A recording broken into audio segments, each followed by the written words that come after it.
I'm Jay Batella with WildPackets. Thanks for having me here.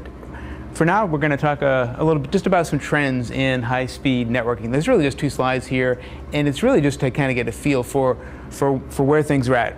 From our perspective, we do see a lot of 10 gig out there nowadays. Everybody that comes to us looking for wired network analysis, is looking for a 10 gig solution now, not a 1 gig solution. So that's certainly changed in the last 18 months. But there's still data out there, kind of interesting data that kind of dispels that myth. I mean, just from earlier this year, there were people out there saying, 2013 is still not the year when people are going to make a broad shift to 10 gig, for example. That the technology is very solid, but it's still coming down to a cost issue for people. That not everybody's migrating. A lot of people are just doing parallel 1 gig links because that's still a lot cheaper, and it's really not till they really need kind of 3 or 4 gig, kind of a 3x the cost before they can really jump ahead.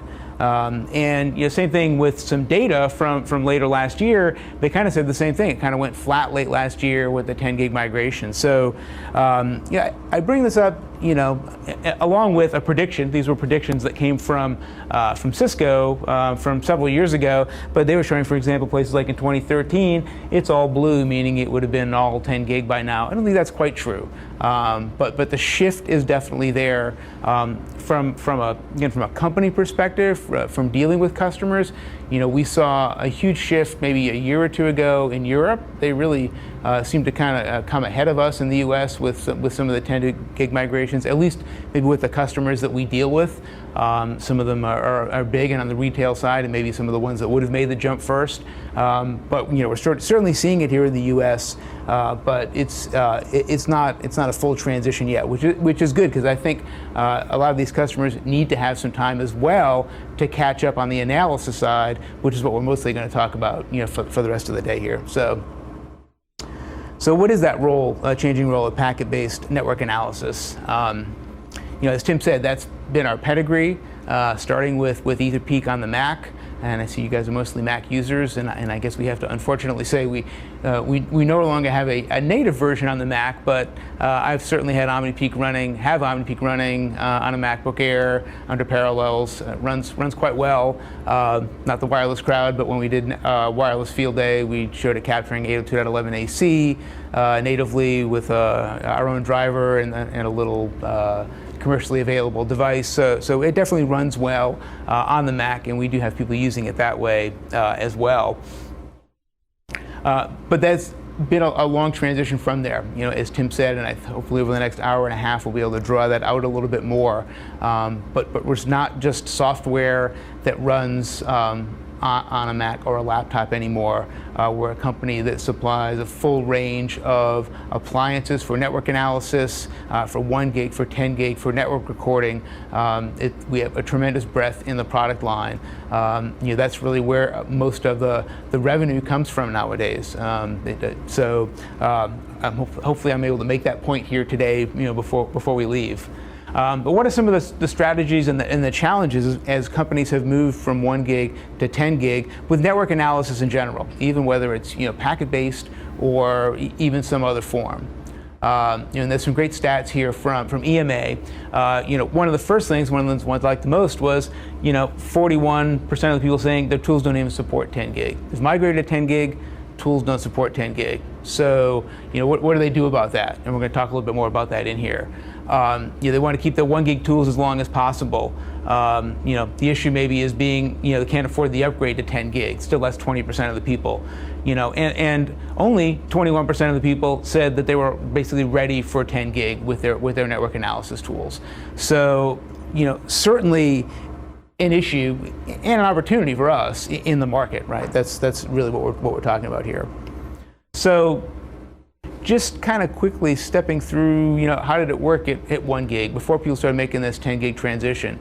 And we still, unfortunately, see this same model today, even as people are making the transition, right? But, let it roll just meant your network's just running. Everything's going fine, right? Maybe you're getting alerts and alarms out of some sort of system you have in place.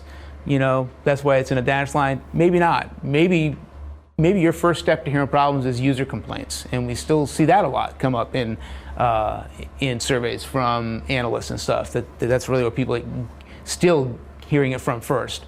So there's a problem, then what happens? It's only then that they'll do something like connect a network analyzer like OmniPeak or even one of our appliances. That's where they start when somebody complains. And that works okay at 1 gig. They start a trace, they reproduce the problem if necessary, it takes time, but they get it done. But at 10 gig, that's not really going to work. So at 1 gig, it's easy nowadays, right? Because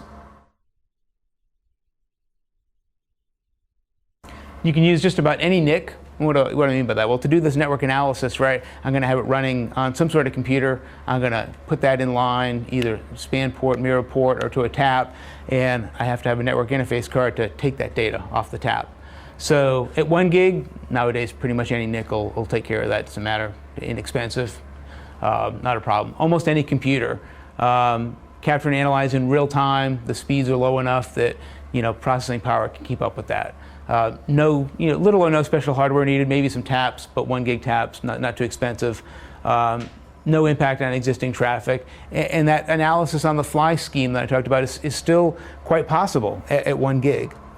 But when we go to 10 gig, it's really kind of a different story. There's so much data there, there's so much going on, there's so many other challenges that I'm going to talk about in a minute, that what really needs to happen is people need to be really monitoring 24/7.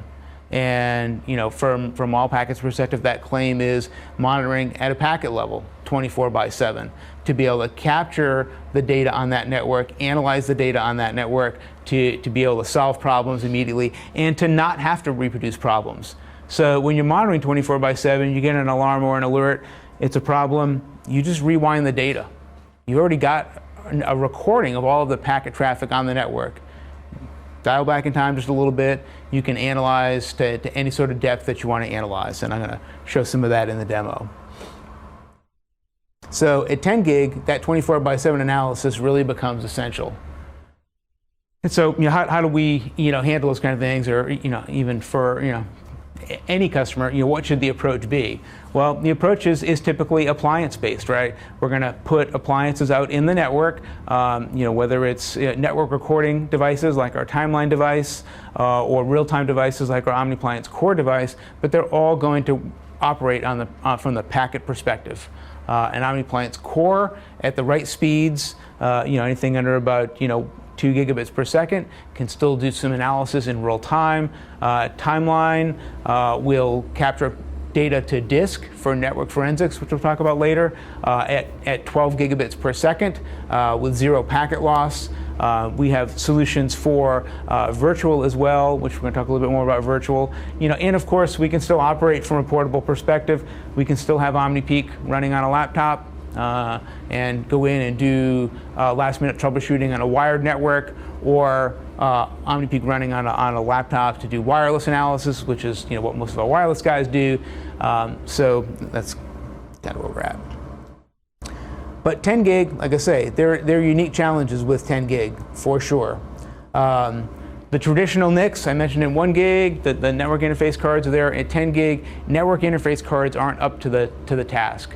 It's not like you can even go buy a standard Intel 10 gig NIC, put it in a PC platform and say, I'm going to build my own network analyzer with that, because those standard, Intel 10 gig cards, they're designed for 10 gig networking, but they're not designed for lossless packet capture at 10 gig. They don't have the buffering. There's a lot of things they just don't have in the card to do that.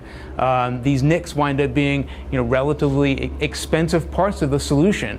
It's what drives the cost up, but it's critical to doing packet analysis at 10 gig.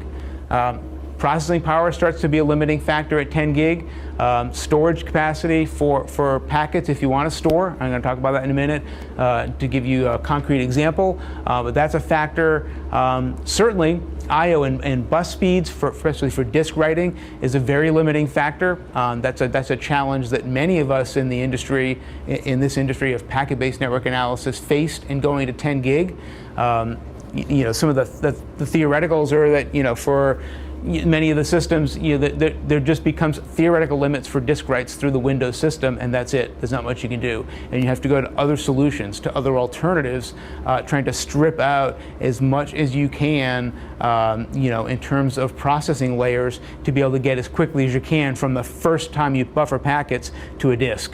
And in many of the older schemes, there would be many different buffering schemes in there that you'd go from one buffer to another before things got to the disk. All that slows things down and makes analysis at 10 gig that much harder. And at 10 gig, it truly is like looking for a needle in a haystack. Even if you're isolating down to a single flow, there's hundreds of thousands, millions, 10 million flows. At 10 gig, you got to narrow that down first to the flow. Then when you're in the flow, you're at the conversation you want to see. You then need to figure out what's wrong in that conversation. And the software behind that, the analytics, need to be very smooth to drive you in the right direction to be able to do that.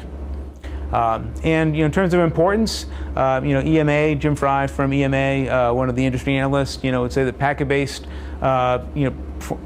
network performance management tools remain the truly effective approach to definitive monitoring.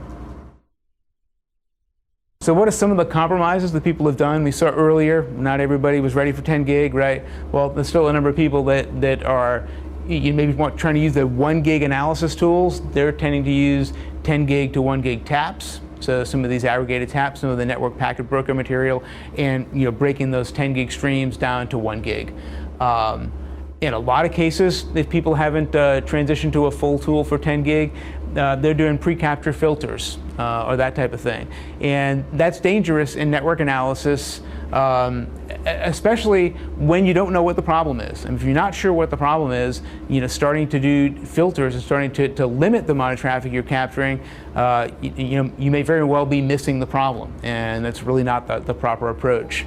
And then the 10 gig NIC upgrades, people are doing just upgrades of the card, for example, maybe buying an Intel 10 gig card that's really not designed for packet capture, putting that in their device and hoping that they'll be able to capture a little more of that 10 gig data, but there's still real limitations in there.